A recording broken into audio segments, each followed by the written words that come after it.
वाह वाह वाह वाह, क्या बात। इसलिए एक कौम मुस्लिम, तुम्हें कुरान पढ़ना है, तुम्हें दुनिया वालों के लिए अमन का एक पैगाम बन जाना है, तुम्हें दुनिया वालों को बताना है कि हुसैन क्या है, तुम्हें बताना है कि हसन क्या है, तुम्हें बताना है कि मुस्तफा के घर वालों ने दुनिया को क्या दिया है, तुम्हें बताना है कि मजहब इस्लाम किस तरह सारी दुनिया और ह्यूमैनिटी के लिए किस तरह बेनिफैक्टर बन के आई है, मोहसिन बन के इस्लाम आया है। सबको बताना होगा।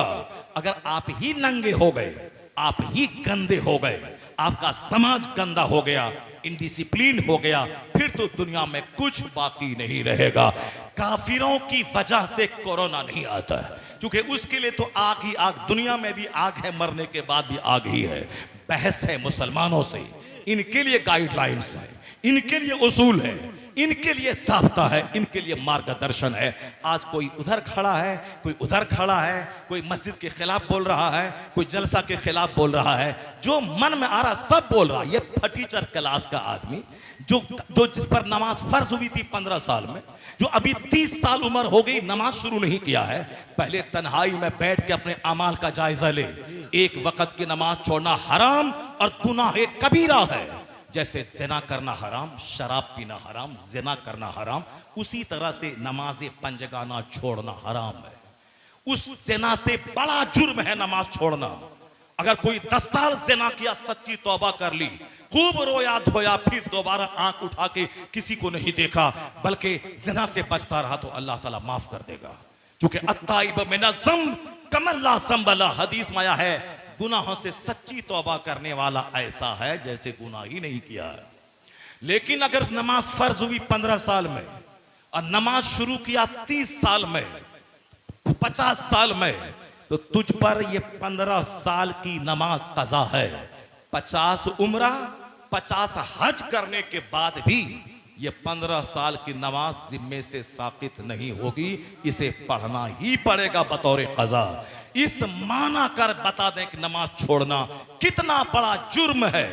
नमाजें छोड़ रहा, एक बार झूठ बोलना हराम गुनाह कबीरा है, सूद खाना हराम गुनाह कबीरा है। जैसे कोई अपनी मां से जिना करे, वैसे ही सूद खाना है। सूद खाना ऐसा है जैसे सूद के गुनाह के 70 दर्जे हैं और उसका अदना दर्जा है अय्यन कहर राजोला उम्मा। सूद के गुनाह के 70 रैंक है, 70 ग्रेड है उसका। और लोवेस्ट ग्रेड जो सबसे अदना दर्जा है वो ये है कि एक मर्द अपनी मां से जिना करे।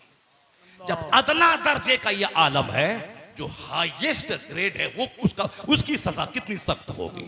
यहां धड़ल्ले से मकान गाड़ी छकड़ा के लिए यहां साहब ग्रुप में सूद का कारोबार चल रहा है, औरतें सूद का कारोबार कर रही है, सूद का कारोबार चल रहा है। किस्त लेने के लिए साहब ये छोकरे आते हैं, उनसे बेपर्दगी से बातें हो रही। अगर पैसा नहीं भेजा दिल्ली पंजाब से शोहर, वह छोकरा की खूबसूरत लड़की को देखा, उसको कहता है कि बहन मैं इस बार इस महीने का किस्त में भर देता हूं। जहां किस्त भरा तो मजाक होने शुरू हुआ और नर्म गोशा दिल में आया। फिर उसके बाद वो ग्रुप का पैसा, वो किस्त का पैसा, वो सब अपनी जगह, वो छोकरा उस लड़की को लिया और समाज से भाग गया। आए दिन इस तरह के केसेस पूरे हिंदुस्तान में आ रहे हैं। इसलिए किराए के घर में रहना गवारा कर ले, मिट्टी के घर में रहना गवारा कर ले। यही पैगाम इमाम हुसैन दे रहे हैं कि मैं अपने के शरीयत की हद में रहना, मिट्टी के घर में रहना, दुनिया को तलाक दे देना मगर ईमान बचाना, जान दे देने मगर ईमान का सौदा मत करना। इसलिए मैदान करबला से आवाज आ रही है, सच्चा हुसैनी वो है, न उसको अमीरी काफिर बना सके, न कोई गरीबी काफिर बना सके, न खूबसूरत चेहरा कोई ईमान लूट सके, न मकान की तड़प ईमान लूट सके, न गाड़ी का शौक ईमान लूट सके। ये सारी दुनियावी चीजें एक तरफ रहे, अगर ईमान है वह समझ ले कि मुझसे बड़ा धनवान दुनिया में कोई नहीं है। नारे तकबीर, नारे रिसालत, पैगाम शहीद आज़म। यही पैगाम इमाम हुसैन का।